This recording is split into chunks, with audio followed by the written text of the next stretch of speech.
मामले में मुसलमानों के पक्ष को सही तरीके से इंगित किया अथवा नहीं किया? मैंने देखिए, मुझे बहुत अफसोस है कि जो लोग मुसलमानों के वोटों पर अधिकार जताकर और मुसलमानों को वोट हासिल करके मुख्यमंत्री की और प्रधानमंत्रियों की कुर्सी पाने की लालसा रखते हैं, वो आज मुसलमानों के साथ नहीं खड़े हैं। मैं निजी टिप्पणी नहीं करता सर, लेकिन यहाँ बैठ के बता रहे हैं कि सड़क पर कब्जा करके मकबर बना लें, मदार बना लें।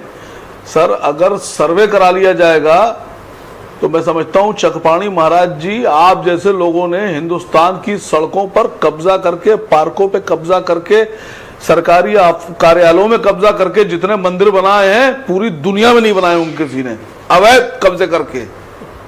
आप यहाँ बैठकर ज्ञान दे रहे हैं हम लोगों को। सहमत हो इस बात से? जिस मकबरे को आप बता रहे हैं कब्जा करके सड़क पर बनाया गया है, ये उत्तर प्रदेश के सरकारी दस्तावेजों में, अभिलेखों में मकबरे के नाम से दर्ज है। मरहूम अब्दुल समद साहब के मकबरे के नाम से दर्ज है। सारा खेल यह है कि जिस पप्पू सिंह चौहान पर आप लोग बात कर रहे हैं, अभी तक किसी ने जो मेन बात है वो नहीं की। इस जो मकबरा है, इसकी जमीन है लगभग 11 बीघा के आसपास। इस 11 बीघा जमीन पर बहुत से भूमाफिया नजर लगाए हैं। और ब्रजेश भाई, एक अहम बात बताऊं आपसे, इस मकबरे की जमीन पर 34 अवैध मकान बने हैं। 34 परिवार रहते हैं अवैध मकान बना के, अवैध कब्जा करके। मुतवल्ली साहब ने कंप्लेन क्यों नहीं की? वक्फ बोर्ड क्या कर रहा है? 34 मकान ऐसे ही तो नहीं बन गए होंगे एक बार में। और जिन 34 मकानों का मैं जिक्र कर रहा हूं, उन्हीं में से एक मकान पप्पू सिंह चौहान का है। सबसे पहली बात तो मैं योगी जी से गुजारिश करता हूं कि आप पूरे उत्तर प्रदेश में अभियान चलाते हैं बुलडोजर चलाकर, ये 34 मकान ध्वस्त कीजिए, इन पे बुलडोजर चलाइए, ध्वस्तीकरण की कार्रवाई कीजिए। ये नाजायज और अवैध कब्जा करके बनाए गए मकान हैं। दूसरी सबसे बड़ी बात, भारतीय जनता पार्टी के जिला अध्यक्ष को आप एफआईआर में उनका नाम तक लेकर नहीं आ रहे हैं। यहां तो आप, एक पुलिस इतनी सक्रिय है आपके पास कि वो 24 घंटे में 2400 लोगों को गिरफ्तार कर लेती है। लेकिन यहां पर जब नामजद हो गया और आप खुद ही कह रहे हैं कि ये समाजवादी पार्टी का नेता कार्यकर्ता है और आप कार्रवाई नहीं कर रहे हैं, आप गिरफ्तार नहीं कर रहे हैं, तो ये साबित हो गया है कि वो आपका ही आदमी है। अगर आपका आदमी ना होता तो आप गिरफ्तार करते। तो आप बताइए कि इस भीड़ को किसने उकसाया और यहां तक हिंसा करने के लिए और तोड़फोड़ के लिए पहुंचाया? वो कौन लोग थे? मैं कहता रहा हूं पप्पू सिंह चौहान और भारतीय जनता पार्टी के जिला अध्यक्ष।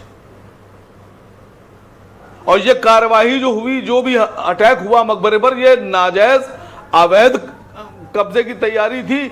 अवैध तरीके से उस पर कब्जा करने की कोशिश की गई है। इस बात को उत्तर प्रदेश की सरकार ने विधानसभा में आज मान लिया।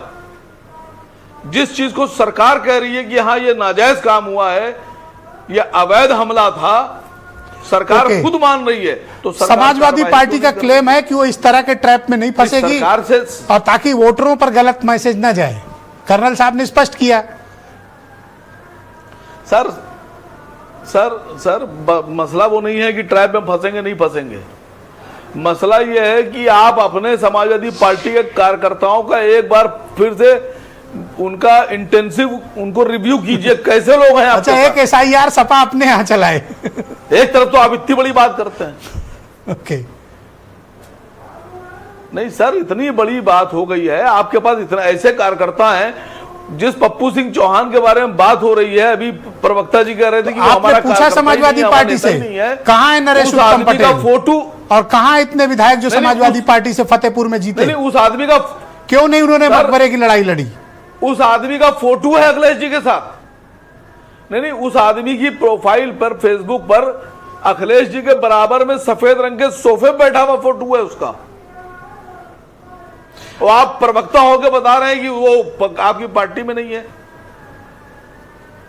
आपने सिर्फ पूछा नरेश निष्कासन, उत्तम पटेल कहाँ हैं, कोई हल सांसद नहीं है, फतेहपुर। आपने पूछा 2-2, 3-3 विधायक हैं कहाँ हैं। मकबरे की कोई लड़ाई नहीं लड़ रहा है। राजपूत जी से पूछो, गुस्सा हो जा रहे हैं। उन्हीं का आदमी है ये पप्पू सिंह चौहान। अभी जो वरिष्ठ पत्रकार साहब ने कहा, मैं उस बात में हाँ मिलाता हूं।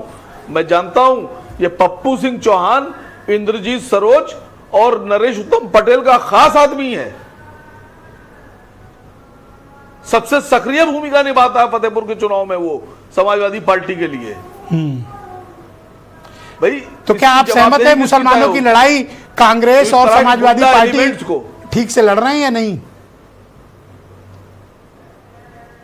नहीं सर, अभी आज मैंने एक ट्वीट किया सर, बहुत अफसोस के साथ कहना पड़ रहा है, उत्तर प्रदेश की 4 बार की मुख्यमंत्री वहां मंदिर का विवाद बताई दे रही है, मकबरे का। जहां विवाद ही नहीं वो विवादित किए दे रही हैं। थैंक यू सर, धन्यवाद सर। भाई अगर आपको बोलना नहीं आता है जी, या आप सच नहीं बोल सकती है मैडम मायावती जी, या आपको सच बोलने में डर लगता है, थैंक यू सर, या आपको मुसलमानों के साथ खड़े होने में डर लगता है, तो आप अपनी जबान बंद रखिए, खामोश रहिए आप। हम अपनी लड़ाई लड़ लेंगे, हमें जरूरत नहीं है आप जैसे लोगों की। अरे सपा और कांग्रेस तो लड़ रही है ना आपके लिए, हमें मायावती जैसे लोगों की जरूरत नहीं है। हम अपनी लड़ाई खुद लड़ लेंगे। थैंक यू सर, धन्यवाद सर। आप यहां बैठकर विवाद पैदा किए दे रही हैं, थैंक यू सर, जहां विवाद ही नहीं है। Thank you sir.